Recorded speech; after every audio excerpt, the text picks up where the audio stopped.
just behind me is actually North Korea, and it's an industrial complex. We've seen some movement there. Some of the cranes have been moving coal, and just further down the river there's a bridge which crosses from China into North Korea, and I've seen at least 2 trains cross that bridge, as well as several trucks. So certainly commerce between the two countries is going on. As you were saying, China is North Korea's main backer. It provides critical oil and food assistance to the North Korean regime.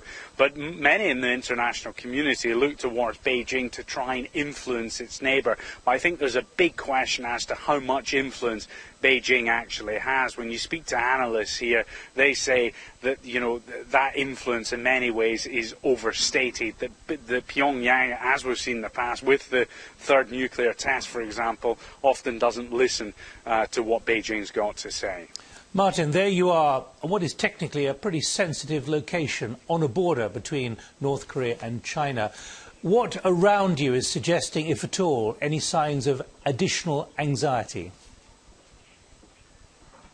Well, what's interesting, Nick, is that it's so relaxed here. I mean, just further down the river, you can see candy floss sellers.